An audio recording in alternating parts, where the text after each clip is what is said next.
give my heartfelt thanks to Anand Give Chairas for accepting the invitation and coming over and blessing us with God's word.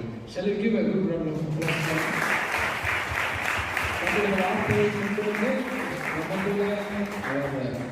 வார்த்தையை ரொம்ப தைரியமா preach பண்ணிக்கிறாரு. See, I have never seen anybody talk about sexual sin so boldly. பாத்தீங்களா? பாலியல் sexual sins பத்தி ரொம்ப போல்டா பேசுறவங்க பாத்தீங்களா? It's a gift from God and I really thank God for His gift. அண்ணன் தொடர்ந்து அவர் நிறைய பேர் ஆண்டவர்களை வழி நடத்தணும், நிறைய வாலிபர்களை வழி நடத்தணும்னு சொல்லி நான் ஜெபம் பண்ணிக்கிறேன். Thank you so much, Anand.